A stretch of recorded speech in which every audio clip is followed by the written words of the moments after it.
Rod கேம்பெல்லோட push pull slide book இது.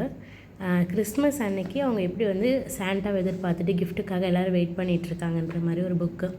குழந்தைங்களாம் தூங்கிடுறாங்க. ஸோ அவங்க அப்பா வந்து பார்க்குறாரு, அவரும் தூங்கிடுறாரு. அப்புறமா வந்து அந்த கேட் மட்டும் பார்க்குற மாதிரி ஒரு கதையாக வச்சுருப்பாங்க.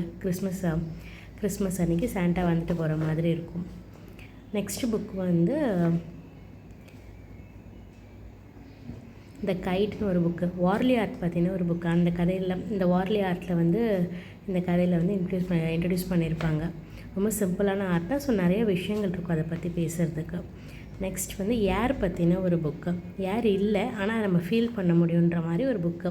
அம்மா சமைக்கும் போது வர வாசம், காற்றடிக்கிறது, இந்த மாதிரி சின்ன சின்ன விஷயங்களை வந்து நல்ல எக்ஸாம்பிளோட குழந்தைங்களுக்கு புரிகிற மாதிரி வச்சுருப்பாங்க. அடுத்த ஸ்டோரி வந்து ஆவணி அண்ட் த பீ பிளான்ட். அவள் வந்து பட்டாணி உரிக்க அவங்க அம்மாவுக்கு ஹெல்ப் பண்ணுறா. அப்போ ஒரு பட்டாணி மட்டும் உருண்டு கார்டனுக்கு போயிடுது. அது வந்து செடியாக முளைச்சி வருது. அப்போ அவங்க யோசிக்கிறாங்க, இந்த பட்டாணி செடி எப்படி வந்துச்சு, யார் வச்சுருப்பா அப்படின்னு. அடுத்தது வந்து வைல்ட் கேட் அப்படின்ட்டு ஒரு வீட்டு பூனை வந்து காட்டுக்கு போய் என்னென்ன வைல்ட் கேட்லாம் இருக்குது அப்படின்ற மாதிரி இருக்குது. ஸோ நிறைய அனிமல்ஸ் பற்றி கற்றுப்பாங்க குழந்தைங்க.